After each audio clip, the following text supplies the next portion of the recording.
I remember Brian's 33rd birthday. My 33rd birthday, when I was tinkering with the idea of moving things through time and space. We were all out together. The more I worked with this, at an ice cream parlor and celebrating. and the more I did it, I got to a point where I was really in total control of all this. It was the first time that I'd seen him bend a spoon.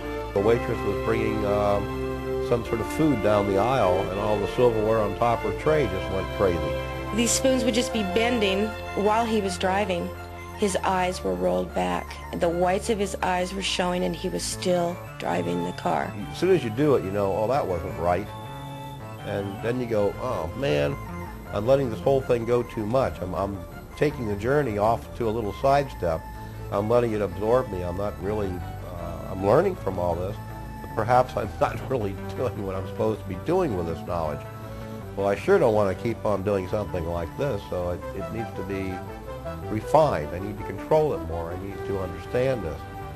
Well, you know, there were several personalities that spoke through Brian at any given time, and they could flip back and forth. I mean, like you could sit with a remote and change the channel on a television. Oftentimes that is what it was like to be around him. Different voices. Sometimes they would comment on what each other said. And poor Brian, he'd just be left out in the dark, you know, as usual. You know, I loved them both in different ways. I met Brian Scott and his personality and his sense of humor, the professional way in which he, you know, carried himself off. Those were all things that attracted me to him. With Volltar, it was a heart thing, definitely a heart thing, because of his gentle nature, because of his demeanor, his gentleness, you know, his caring, he's compassionate, loving, and those were the qualities that I preferred, and I guess I preferred that over Brian. So I really didn't know for sure what all was going to happen with the transformation. I wasn't afraid of it, but it was something I needed to feel more assured inside about. The transference of energy between that of Volltar and myself, if that was going to occur, if I could go to a 4 and accept it, fine, I could move on from there. The journey could continue ahead again. Greetings to all. For these are the days of truth.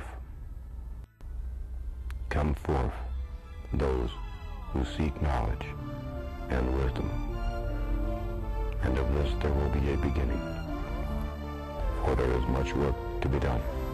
The personality Volltar is the personality that I fell in love with. It was Brian's body, but it was Volltar's expressions and his mannerisms, his gentleness, his purity.